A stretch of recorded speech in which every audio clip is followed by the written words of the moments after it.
earlier this week, we were downtown. It was interesting, as always. Jordan, this was another Trump trial day for you. How did this day compare to previous segments? When we filmed on Monday, it felt like deja vu. We'd gone down to the earlier indictment hearing where Trump first appeared downtown. We didn't know what we were going to get. And frankly, we got more of the same. We joked, this was the D-listers who came on out to support Donald Trump. And I fully will wear the hat of a D-lister who came out to see what was going on that day. It seemed like it was a small crowd of, numbers-wise, where people were really supportive of Donald Trump. I'm talking maybe in the 20s, low 20s. You had hundreds of media there watching the spectacle around that. And you had the people who were drawn to whatever the scene was. There was some waves of anti-Trump protesters as well, but I think we saw a lot of familiar faces. We saw some people we expected to be there, and above all, we saw people who wanted attention and realized this was the place to go get it. I would like to point out, we even interviewed the same guy that we interviewed before, and we kind of forgot about this because you do so many, and we do so many, so sometimes people seem familiar, and then they're not, but a guy with the scarf is someone we actually interviewed previously down outside the courthouse. So I don't know if he exists outside of that park, if he has a life outside of that. But so far, we're 2 for 2 with him.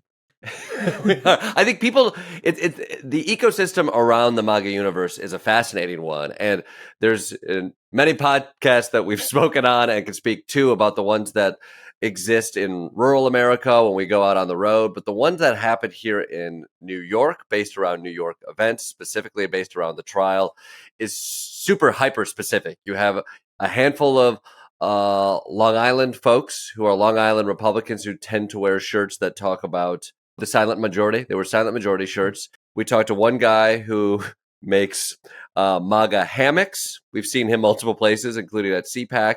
You had Laura Loomer, who is a far-right MAGA celebrity. Maybe that's too strong a term, but she's a personality in the far right. She saw an opportunity.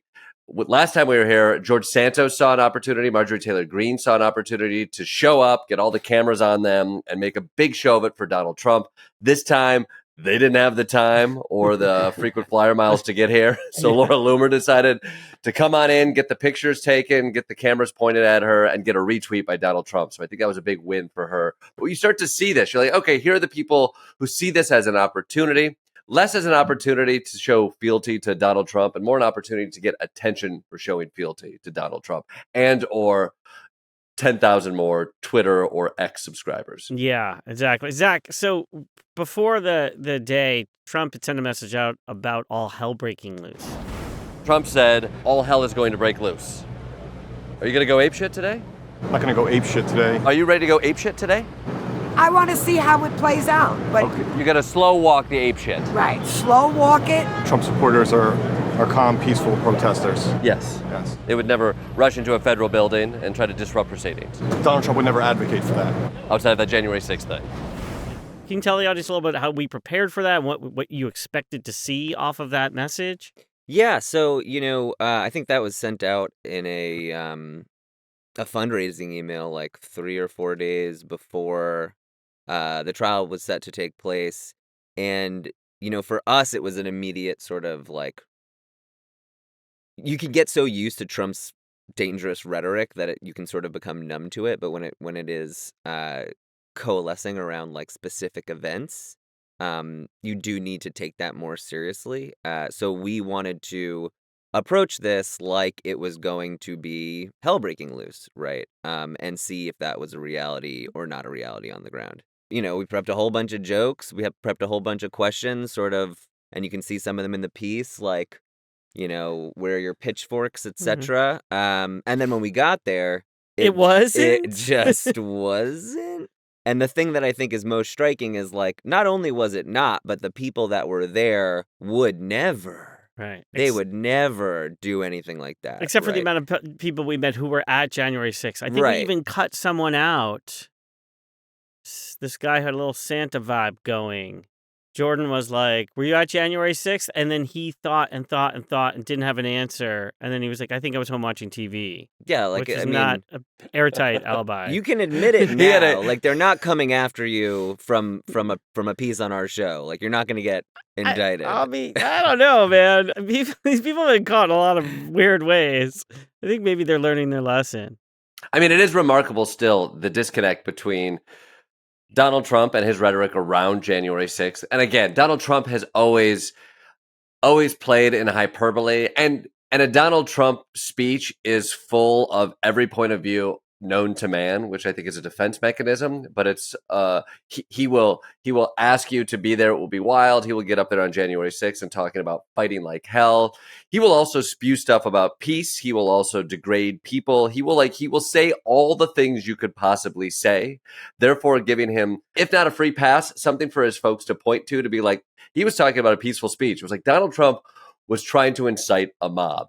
And he said all of these different words. You're pointing to the words that said peace, but the actions of the day and the tone of the day pointed towards mob mentality. And yet when we go to a place like we were at Monday, people are not only divorcing themselves from the reality of what happened on January 6th, but also of like the culpability of Donald Trump and his words. And so yet again, we're in the same conversation of be there, be wild, and now hell breaking loose. Like, is he just fomenting anger and violence? And frankly, what should be clarified is they didn't show up.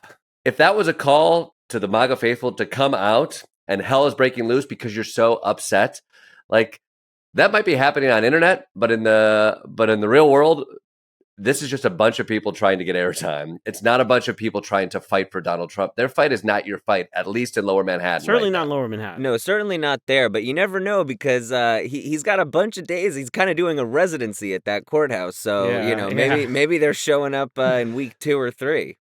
It's a He's good working call. material. I get that. Let's see what sticks, what resonates, and maybe the songs are cleaner and Is he gonna bring crisper. in some special guests to get the ticket sales up for later on? I mean, Stormy will be there. There will be special guests. Michael Cohen. Yeah, it's interesting. They haven't been showing up to the New York events in terms of like how that represents his support. A few days ago, we were just in Pennsylvania, and it was like as fired up and crowded as ever. And that was in rural Pennsylvania. But I wonder if some of his crowd think like the lies about New York being a hellhole kind of impact their, the numbers showing up here. They're like, I can't go to New York. I'll get mugged. I think there was a joke that we cut that we couldn't get to. That was like, if all hell is breaking loose in New York City, how do you even know? Because it's already like full Right. of carnage, right? Like, how would you even tell the difference? Well, the irony It's just a too, quiet day. the narrative is that he can't get a fair trial here. That nobody in New York likes Donald Trump. Okay, if that's your narrative, stick with it. Donald Trump, after the trial, went to Harlem and they reposted nothing but videos from their perspective of him being beloved, people cheering. They love Trump here. The narrative's wrong. He is adored when he goes out in New York. I think, again, take the clip you want, make the narrative you want. But if you're going to push the narrative that he can't get a fair trial because nobody likes him in New York, and yet you then go to a place in New York and are bragging about how much people like you, it's like, this is pick a lane, you guys.